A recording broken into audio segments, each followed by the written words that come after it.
નમસ્કાર, આપ જોઈ રહ્યા છો લખત ન્યૂઝ અપડેટ ચેનલ। તમામ સમાચાર અને અપડેટ મેળવવા માટે ચેનલને સબસ્ક્રાઇબ કરો અને બેલ આઇકન પર ક્લિક કરો જેથી તમામ સમાચાર અને અપડેટ તમને મળી રહે।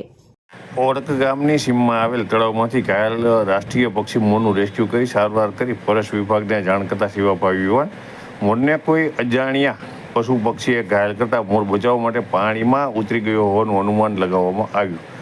ઓળક ગામના બે યુવાનો હાલ ઉનાળુ પાક વાવેલ હોય પાકને ઓળક ગામની સીમમાં આવેલ તળાવમાંથી એન્જિન વડે પાણી આપી રહ્યા હતા ત્યારે તેમના ધ્યાનમાં આવેલ કે રાષ્ટ્રીય પક્ષી મોર તળાવના પાણીમાં કાંટા વચ્ચે બેઠો છે। પહેલાં તો તેમને એવું લાગ્યું હતું કે મોર હાલમાં પડી રહેલ અતિશય ગરમીથી બચવા પાણીમાં ઠંડક મેળવવા ઉતરી અને બેઠો છે। ઘણા સમય સુધી મોરને કોઈ પણ જાતના હલનચલિયા કરે વગર તેમને જોયો હતો।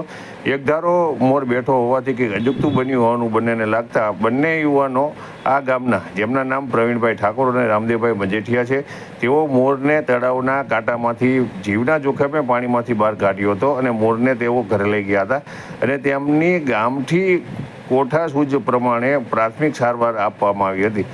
પ્રાથમિક સારવાર આપતા સમયે લખતર ફોરેસ્ટ કચેરીનો સંપર્ક કરવામાં આવ્યો હતો અને મોરને લઈ જવા માટે થઈ લખતર ફોરેસ્ટ કચેરીને જાણ કરવામાં આવી હતી। આમ બંને યુવાનો દ્વારા જણાવવામાં આવ્યું હતું કે આ બંને યુવાનોએ તેઓએ મહા મહેનતે આ મોરને બચાવ્યો હતો। આમ આ બંને યુવાનોના પક્ષી પ્રેમ હિંમતને લઈ રાષ્ટ્રપક્ષી મોરને હાલમાં નવું જીવતદાન આપવામાં આવ્યું છે। ત્યારે લખતર ફોરેસ્ટ કચેરી દ્વારા આ મોરનો કબજો લઈ અને તેને વધુ સારવાર કરી અને ફરી છોડી મૂકવામાં આવશે।